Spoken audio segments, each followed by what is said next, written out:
पुस्तकाचं नाव आहे उरलं सुरलं, पान क्रमांक 41, पु ल देशपांडे.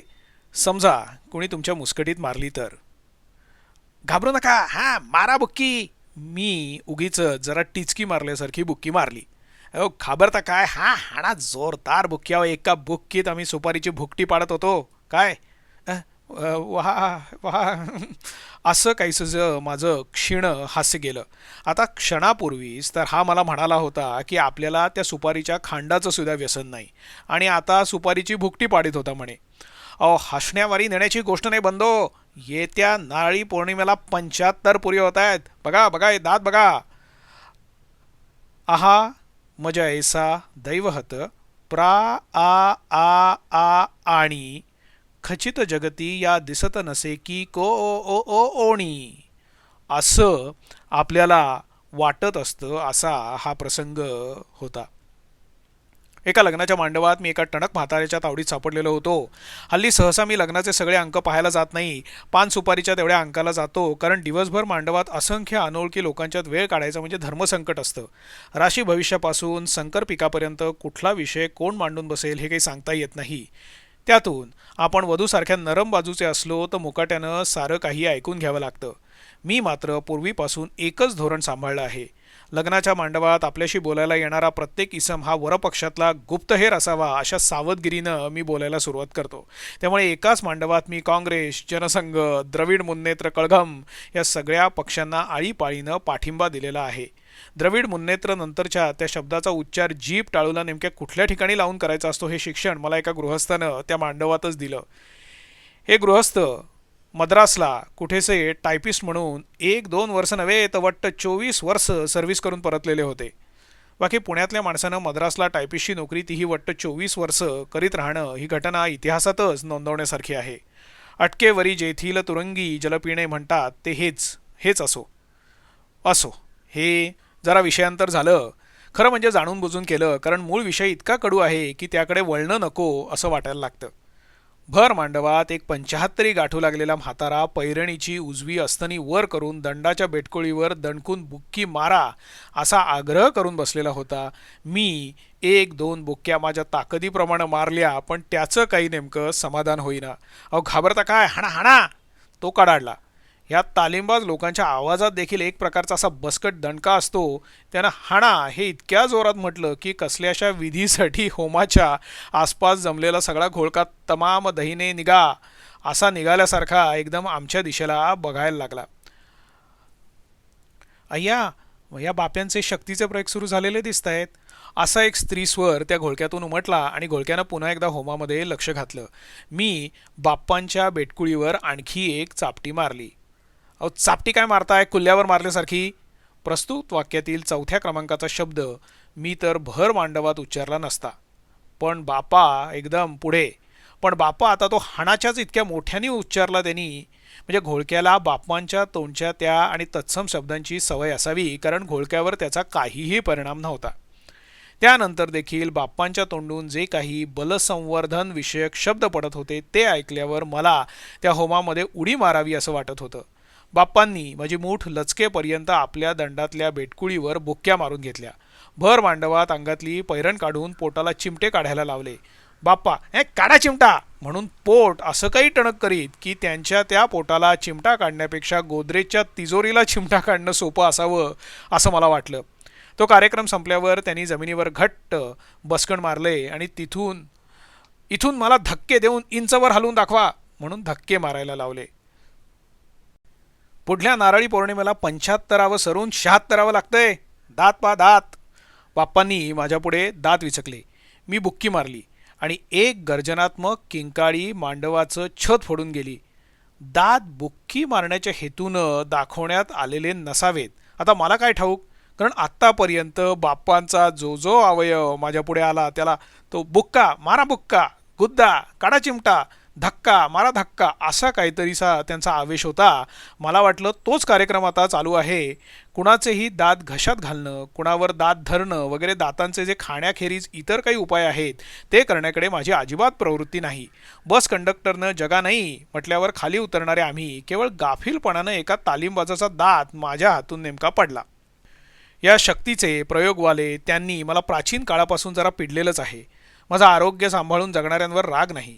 धोत्राच्या निऱ्या काढून व्यवस्थित ठेवावं तसे ते आपले शरीर लख्ख ठेवत असतात, पण सतत स्नायू फुगवून दाखवणाऱ्यांचं आणि माझं गोत्रच जमत नाही. पैलवान होणं हा माझा कधीही आदर्श नव्हता.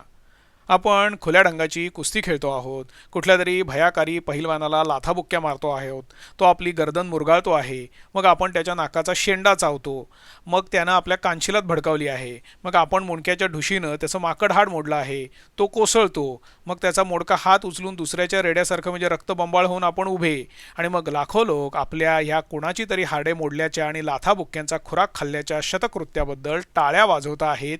हे माझं भविष्याबद्दलचं स्वप्न कधीच नव्हतं.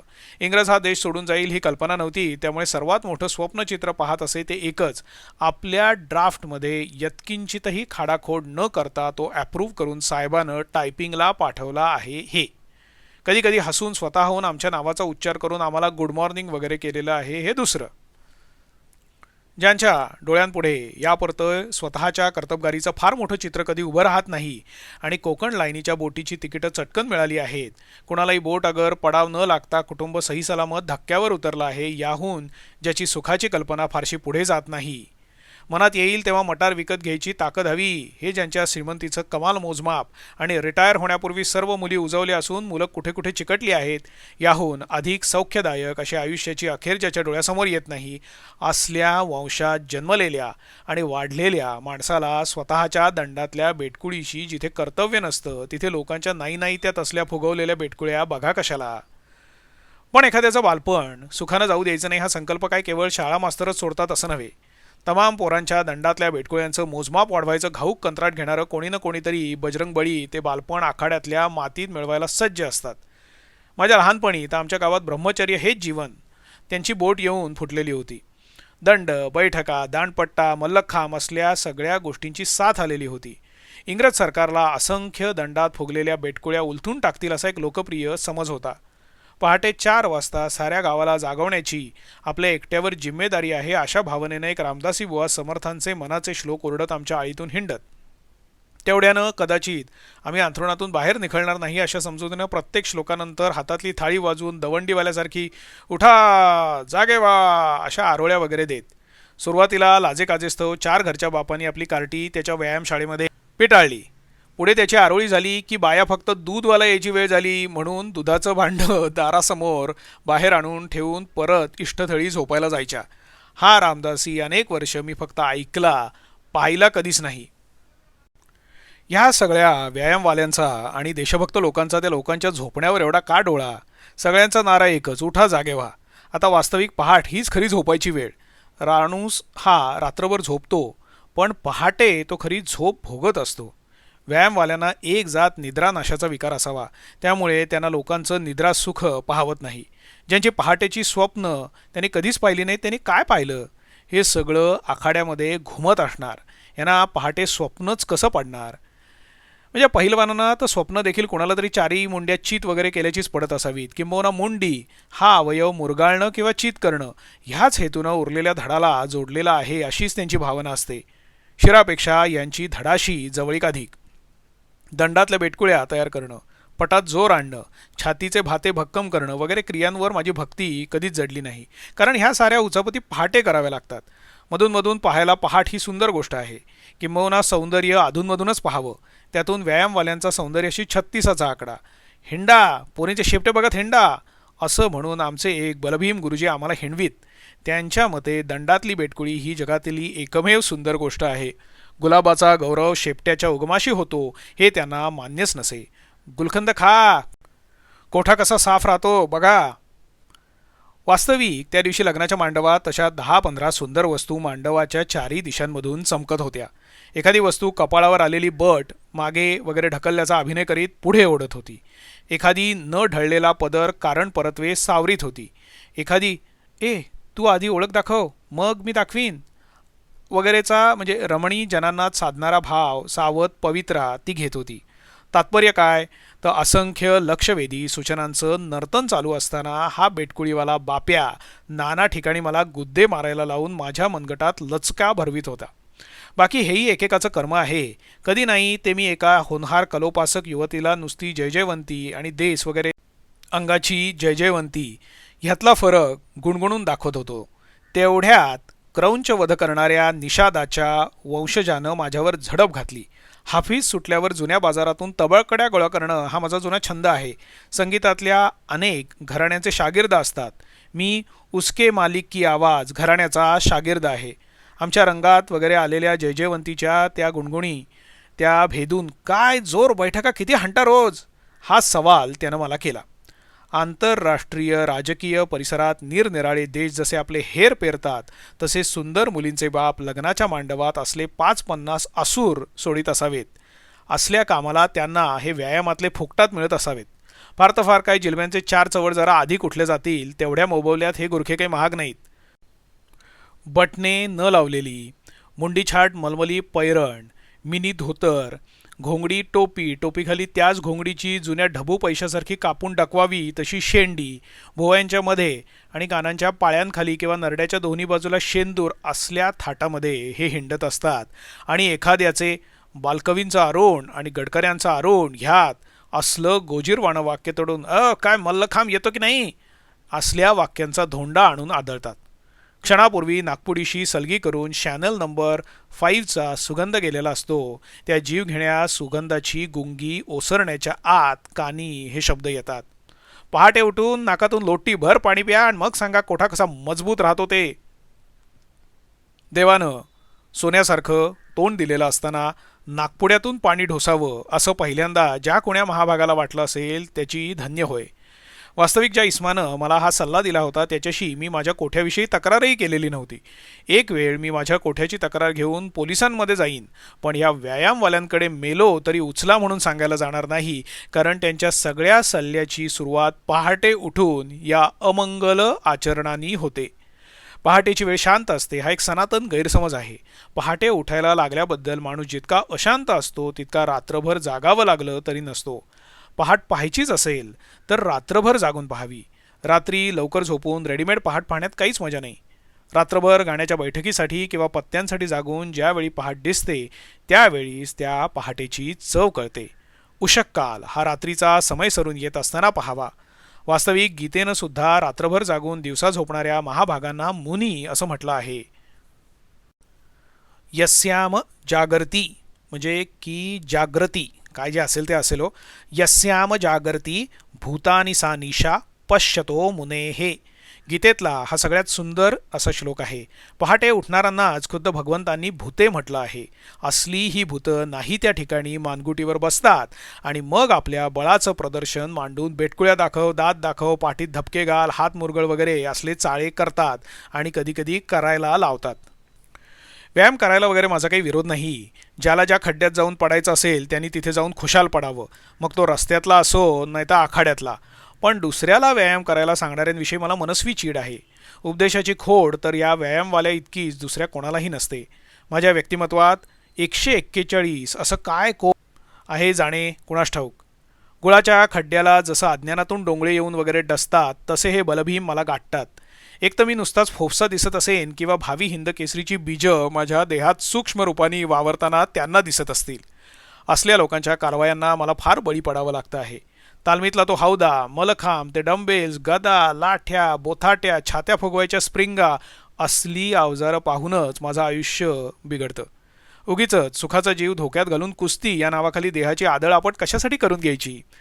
ज्या माणसाशी आपला कसलाही तंटा बखेडा नाही अशा माणसाची मानगूट पकडायची, त्याच्या पावलावर आपल्या पावलांची आदळआपट करायची, त्याच्या लंगोटाच्या मागच्या बाजूला अर्धवट उघडलेल्या ड्रॉवरमध्ये खुपसतो तशी बोटं खुपसून वगैरे त्याचं धूळ उचलण्याचा प्रयत्न करायचा.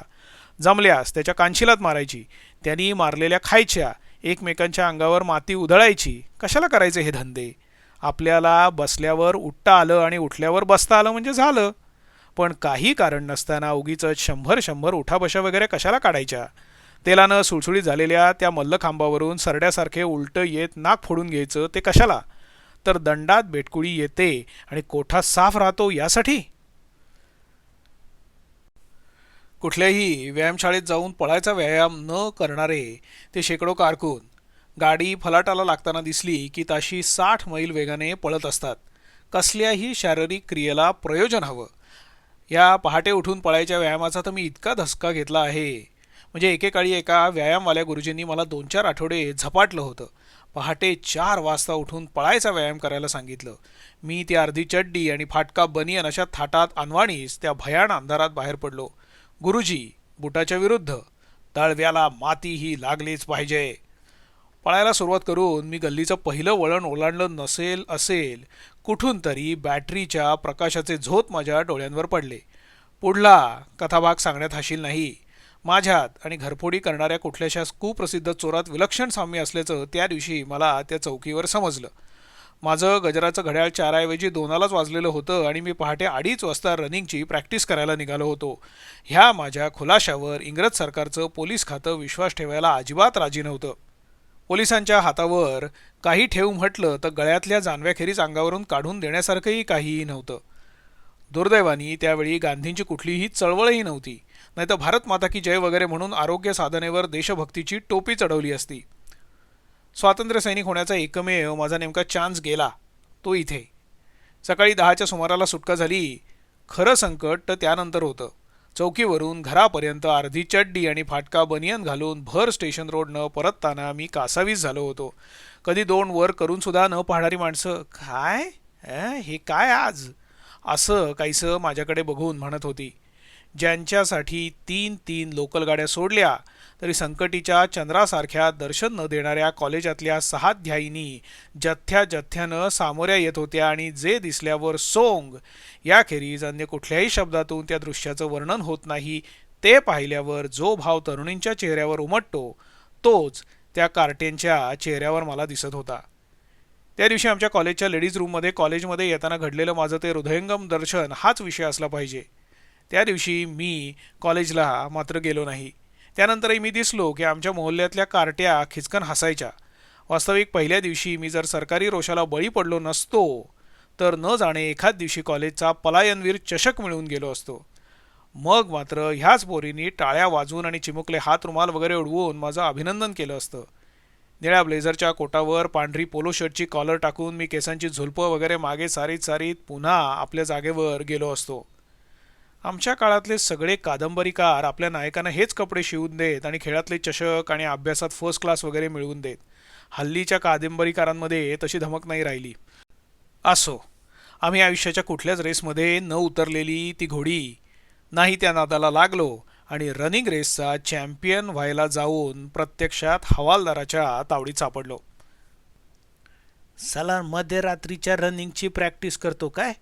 आता इन्स्पेक्टर साहेब येऊन खोपडी साफ करील ते टायमाला तुझा रनिंग काढल बाहेर. लहानपणी पाठ केलेले मनाचे श्लोक नाही राहिले ध्यानात, पण हवालदार साहेबांनी उधळलेली मुक्ताफळं आजतागायत स्मरणात आहेत. हा सारा भोग केवळ आमच्या त्या खांबेटे गुरुजींमुळे भोगावा लागला. स्थळ काळ काहीही न बघता ते बकोटीला धरायचे आणि मुंड्या बघ कशा कोंबडीसारख्या, बघ अरे गर्दन कशी पाहिजे, मनाचं पोत अलगत बसलं पाहिजे मानेवर. ह्या कांबेटे गुरुजींना मी मानेवरून मनाची पोती नेणारा गोदी कामगार ह्याहून इतर काही होऊ शकेन असं कधी वाटलंच नाही. अरे एखाद्याच्या मुंडीवर पकड बसली ना तर पाणी मागता कामा नये, त्यानं तिथल्या तिथं राम म्हटलं पाहिजे. दारी आलेल्याला न मागता पाणी देणारा मी अनोळखी माणसाची गर्दन चेपून तिथल्या तिथे कशाला पाण्याशिवाय मारीन. माझ्या आयुष्यात त्यानंतर मी पळत आलोय तो फक्त दुरून खांबेटे गुरुजींचं धूळ येताना दिसल्यावरच. बाकी या सगळ्या आखाडे बाजांची घडण शेवटी आमच्या खांबेटी गुरुजींसारखीच कशी होती हेही नेमकं एक कोडच आहे. माणसाला शरीर नामक गोष्टीच्या जोडीला एक मन नामक वस्तू मिळालेली असते याचा या बजरंगांना पत्ताच नसावा. शेवटी शरीरात ही एवढी आश्वासक कशाला हवी वागायला? दंडातून त्या उगीच टरारून फुगणाऱ्या बेटकुळ्या हव्याच आहेत कशाला? 99% जग बेटकुळ्या फुगवल्या वाचूनच सुखानं जगतं. हे 1% लोक मात्र त्या बेटकुळ्यांच्या उत्पादनामध्ये सारखे दंग असतात. पोलिसांच्या हातावर तुरी देऊन पसार होणारे चोर कुठे हाफ पॅन्टी घालून रनिंगची प्रॅक्टिस करतात का? कसलाही मल्लखांब न शिकता पाण्याच्या नाहीतर ड्रेनेजच्या पाईपावरून चढतात उतरतात. दंडात ताकद असली तर वाटेल तशी ओझी उचलता येतील हे कबूल, पण दंडातल्या ताकदीचा आगाऊ अंदाज घेऊन हलक्या ओझ्यानेही प्रवास करता येतो. मग उगीच मानेची रुंदी सपाटी कशाला वाढवायची? एकदा मी माझ्या या साऱ्या शंका एका गुरुजींना आधी त्यांच्या बेटकुळ्या, गर्दन, पोटऱ्या, मांड्या वगैरे अवयवांची तुफान तारीफ करून विचारल्या होत्या. समजा, गुरुजी सांगायला लागले, समजा तुम्ही रस्त्यातून जाताना एखाद्यानं तुमच्या मुस्कटीत मारली. आता वास्तविक चालायला यायला लागल्यापासून मी रस्त्यातून सारखाच चालत आलो आहे, पण आजवर कुणीही कारणाशिवाय माझ्या मुस्कटीत मारलेली नाही. ज्यांनी मारली त्यांना ह्या कामाबद्दल शाळा खाते पगार देत असे. त्यामुळे त्यावेळी माझ्या दंडात जरी बेटकुळ्यांच्या 42 पिढ्या नांदत असल्या तरी हात वर करणं मला शक्य नव्हतं. मी कधी कुणाच्या मुस्काटीत मारली नाही की कुणी माझ्या मारली नाही. अशा परिस्थितीत बगले छत्री आणि हातामध्ये मेथीची जुडी घेऊन तुटत आलेल्या चपलेचा अंगठा घरी पोहोचेपर्यंत तरी न तुटो अशासारखा भाव सदैव चेहऱ्यावर घेऊन जाणाऱ्या मज पामरावर कोणीही केवळ ताकद आजमावण्यासाठी म्हणून सुद्धा हा मुस्काटीत मारायचा प्रयोग करील असं मला कधीही वाटलं नव्हतं. बोला की. गुरुजींच्या घनगर्जनेनं मी जरा दचकून भानावर आलो. समजा समजा तुमच्या थोत्रीत एकानं हाणली जोरात. शब्द बदलून गुरुजींनी पुन्हा तोच सवाल केला. काय? हां, समजा थोबाड फोडलं तुमचं, गाल रंगवला, तर काय गाल चोळीत बसाल नुसता?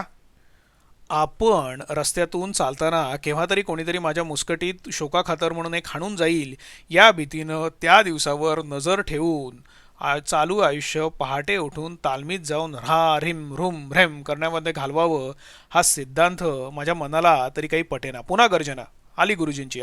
किंवा समजा तुमच्यानी म्हणजे एकानी तुमच्या पेकाटामध्ये लाथ मारली, हाणली म्हणजे अशी जोरात. गुरुजींनी हाणण्याचे स्थळ आणि हाणणाऱ्याचा अवयव फक्त आता बदलला. नजर तीच, बोलणं तेच, आवाजाची गर्जना तीच. अहो, पण असं उगीच कशाला कोण मारील? मी गुरुजींच्या लाथेच्या कक्षेबाहेर माझा देह नेऊन हा जरा सवाल चाचरतच केला. समजा, अहो समजा हाणली तर? म्हणजे समजा, अहो नाही हाणली नाहीच तर? मी आयुष्यात प्रतिप्रश्न करायचं केवढं धैर्य त्यावेळेला दाखवलं ते आजतागायत दाखवलं नव्हतं. पण आजचा प्रसंग, स्थळ, पात्रयोजना सगळं काही जरा निराळं होतं. गुरुजी माझ्या पेकाटात लाच सोडा पण कानाच्या पाळीला करंगळी देखील लावू शकले नसते. आपल्या पुतणीसाठी माझ्या चुलत भावाच्या स्थळाविषयी बोलणी करायला ते आलेले होते. त्यांच्या पुतणीला दांडपट्टा, फरीकदगा आणि वेताचा मल्लखांब उत्तम येत असून ती खो खोच्या टीमची कॅप्टन होती. असल्या भांडवलावर माझ्या चुलत भावानं ती जोखीम स्वीकारावी अशी त्यांची इच्छा होती. संसारात दांडपट्ट्यापेक्षा जिभेच्या पट्ट्याला आणि खो खोपेक्षा लपंडावाला अधिक महत्त्व आहे हे त्या आजन्म शक्तीचं सेव्हिंग्ज अकाउंट सांभाळीत राहिलेल्या बजरबट्टू बेटकुळीवाल्याला ठाऊक नसावं. वधू पक्षाकडून हे गुरुजीच काय, पण साक्षात एखादा हिंदकेसरी जरी आला तरी बाप जन्मी आघाट्यात न गेलेला मुलाचा बाप त्याला क्षणात लोळवू शकतो. त्यामुळे माझ्या समजा हाणलीच नाही तर ह्या सवालाला हिंदू विवाह पद्धतीचे ताराबळ आणि चंद्रबळ होतं. त्या बळावर मी गुरुजींना नुसत्या तोंडानं धोबी पछाड घातली होती. एवढ्या गडगंज ताकदीचा तो भीमरूपी महारुद्र माझ्या एका सवालानं एकदम गडबडून गेला. ह्या जर तर कारोला असला उलटा सवाल विचारायचं धैर्य केवळ वरपक्षाचा प्रतिनिधी ह्या भूमिकेमुळे आलं हे त्यांच्या ध्यानात आलं असावं. कारण त्यानंतर त्याचं असं आहे अशी मवाळ वाक्याची सुतळी जोडून त्यांनी पवित्रा जरा बदलला बरं का. वेळ काय सांगून येते, त्यासाठी लाठी बोथाटी दांडपट्टा वगैरे शिकून ठेवावं. अहो पण हापिसात काय पोळी भाजीच्या डब्याबरोबर दांडपट्टा वगैरे घेऊन जायचे की काय? बाकी कधीतरी दांडपट्टा शिकून हवेतले उडते लिंबू सपकन कापतात तशी आमच्या हेडक्लार्कची टोपी उडवून कापावी असा एक सुखद विचार माझ्या मनाला शिवून गेला आणि नुसत्या विचारानं सुद्धा माफक घाम फुटला. खरं म्हणजे उद्या ताकद कमावलीच तर ती कोणाविरुद्ध चालवावी हाच प्रश्न आहे मला. त्यापेक्षा भल्या पहाटे कुशी बदलून साखर स्वस्त झाली आहे. दुधाच्या बाटल्या आपोआप घरामध्ये येत आहेत. आपल्याला त्याच्यासाठी बाहेर जावं लागत नाही. ही अतिशय मंजूळ स्वरामध्ये आहोत चहा घेताना असं म्हणते आहे. हेडक्लार्क आपल्या कामावर खुश आहे वगैरे वगैरे स्वप्न पाहायची सोडून केवळ कल्पनेनं उगीचच मुस्काटात मारणारे शत्रू निर्माण करून पहाटे तालमीत जाऊन भुभुक्कार वगैरे कशासाठी करायचे? अंग कमावण्यापेक्षा अंग चोरण्याचं धोरण अधिक चांगलं. नवाची गाडी गाठायला 8:30पासून फालाटावर बसणारे आम्ही गाडीत शिरायला आपण होऊन आजवर धक्काबुक्की कधी करावी लागली नाही. मागली टणक माणसं आयशा जोरात रेटत असतात की डब्याच्या दरवाजापुढे आपण नुसते उभे राहिलो की मागल्या रेट्याच्या बळावर आपण आज जातो. जगाचं राज्य दुबळे करतील असं येशू ख्रिस्त उगीच नाही म्हणाला. तो बिचारा आमच्यासारखा त्याच्या दंडात बेटकुळी बिटकुळी काही नव्हती. मग एवढे बलदंड बेटकुळीवाले त्याला एवढे का भ्यायले? जगातले बरेचसे तापत्रय ह्या असल्या कारणाशिवाय बळ साठवणाऱ्या लोकांनीच निर्माण केले आहेत. मग ते बळ कुणी सोन्या नाण्यातून साठवतात, कुणी दंडातून, तर कुणी बेटकुळीसारख्या टराटर फुगलेल्या शब्दातून. खिशामध्ये पैसा खुळखुळायला लागला की तो खर्च केल्याशिवाय चैन पडत नाही. खर्च करायला लागलं की अधिक वाढवल्याशिवाय चैन पडत नाही. या दंड मांड्यातील ताकदही वाजवीपेक्षा जास्त वाढली की तीही खर्च करायची खुमखुमी सुरू होते. मग डोळे नसलेले शत्रू शोधले जातात. डॉन किशॉटला पवनचक्क्यांमध्ये राक्षस दिसू लागले तसे ह्यांच्याही कल्पनेत राक्षस दिसू लागतात. आपल्या मानेची गर्दन झाली की दुसऱ्यांच्या माना मुरगळण्यासाठीच आहेत असं वाटायला लागतं. मग जो तो आपापल्या मानेची गर्दन करायला लागतो. मग हाताचं बळ अपुरं वाटायला लागतं. एखाद्यानं मुस्कटीत मारली तर, ह्याऐवजी लाठी मारली तर, अशा कल्पनांची भूतं उभी राहतात. काही दिवसांनी ही लाठी अपुरी पडते, तलवारी येतात. तलवारीतून तिरकमठा येतो. बंदुका येतात, तोफा येतात. बऱ्याच बऱ्याच गोष्टी येतात. मग चतुर लोक पैसे खुळखुळावीत त्या तोफावाल्यांसह विकत घेतात आणि हा हा म्हणतात दंडातल्या बेटकुळ्यांचे बॉम्ब होतात. मग शब्दांच्या बेटकुळ्या फुगवणारे काल्पनिक सवाल उठवतात. समजा एखाद्यानं तुमच्यावर बॉम्ब टाकला तर? आणि भोवतालचं सुंदर युवतींचे मोहक विभ्रम, नुकतीच पावलं टाकायला लागलेल्या बाळाचे एक पाय नाचिव रे गोविंदा, जय जयवंतीतील तो लढीवाळ फरक, हे सगळं सोडून चारी दिशातून एकच सवाल उठतो. समजा तुमच्या कुणी मुस्कटीत मारली तर? समजा तुमच्यावर कुणी हल्ला केला तर? समजा तुमच्यावर कुणी बॉम्ब टाकला तर? या लोकांना समजा तुमच्यावर कुणी तुम्हाला जेवायला बोलावलं तर, किंवा श्रीखंड हवं की बिर्याणी, समजा तुम्हाला कोणी नाच पाहायला बोलावलं तर कथ्थक हवा की मणिपुरी, समजा एखादी तरुणी तुम्हाला म्हणाली की सांगू तू माझा होशील का, असले सवाल त्यांना सुचतच नाहीत. कारण ह्या तऱ्हेतऱ्हेच्या बेटकुळ्या आपण कशासाठी भोगवतो आहोत या प्रश्नाला त्यांच्या कल्पनेतल्या मुस्कटीत मारणाऱ्या इस्मापलीकडे दुसरं काही उत्तरच नसतं. मग मुस्कटीत मारणारा तो कल्पनेतला इसम असतो, धार्मिक गट असतो, वांशिक गट असतो, तर कधी देश असतो. मग शेख महम्मदानं मारलेल्या लाथेप्रमाणे कल्पनेतल्या भांडणात खरी लाथ मारून माणसं काचेच्या सुंदर रंगीबेरंगी भांड्यांसारखी, ज्यांना ही कल्पनेतली भूतं छळत नाहीत, अशा लोकांनी उभारलेली रंगीबेरंगी संस्कृतीची सुंदर पात्र खळाळकन फोडून टाकतात. त्या विध्वंसानंतर भानावर आल्यावर कळतं की कुणी कुणाशी भांडत नव्हतं, कारण ज्या घरातून आपल्यावर हल्ला होईल अशा भीतीनं आधीच बॉम्ब टाकून ते घर उद्ध्वस्त केलेलं असतं, त्या घरामध्ये तो बॉम्ब पडण्याच्या क्षणी एक आई मुलाला दूध पाजित होती. एक कवी कविता रचित होता. एक शिल्पकार मूर्ती घडवत होता. एक गवई तंबोरे जुळवीत होता आणि एका तरुणीचे ओठ तिच्या प्रियकराच्या चुंबनासाठी आतुर झालेले होते. फक्त कुणीतरी आपल्याला मारील या भीतीच्या भूतानं पछाडले होते. वेळी अवेळी आपले दंड फुगवीत बसलेले आणि दुसऱ्याला ते सामर्थ्य दाखवण्यासाठी आसुसलेले दंडशक्तीचे ते उपासक. त्यांची पहाट गवतावरचे दवबिंदू पाहण्याची नव्हती. हल्ली मांडवात मला कुणी दंडातली बेटकुळी वगैरे दाखवायला लागला की मी विचारतो, सनईवर चाललाय तो सारंग का हो? उगीचच वर्तमानपत्री आधारावर कुणी कुठल्या दंग्यात हिंदू अधिक मेले की मुसलमान याची चर्चा सुरू केली की चक्क अब्दुल करीम खां साहेबांची मी रेकॉर्ड लागतो. गोपाला मेरी करुणा क्यों नहीं आए, किंवा रामभाऊ सवाई गंधर्वांच्या तू है मोहम्मदचा दरबार निजामुद्दीन सुजानी च्या तानांनी खोली भरून टाकतो. मला पहाटे उठवायची ताकद आहे ती फक्त ललत, भैरव, तोडी ह्या अशरीरिणी सुरांगणांना. समजा कुणी तुमच्या मुस्कटीत मारली तरच्या कल्पनेतल्या भूतांनी पछाडलेल्यांना नव्हे. प्रसिद्धी सुगंध, दिवाळी 1969.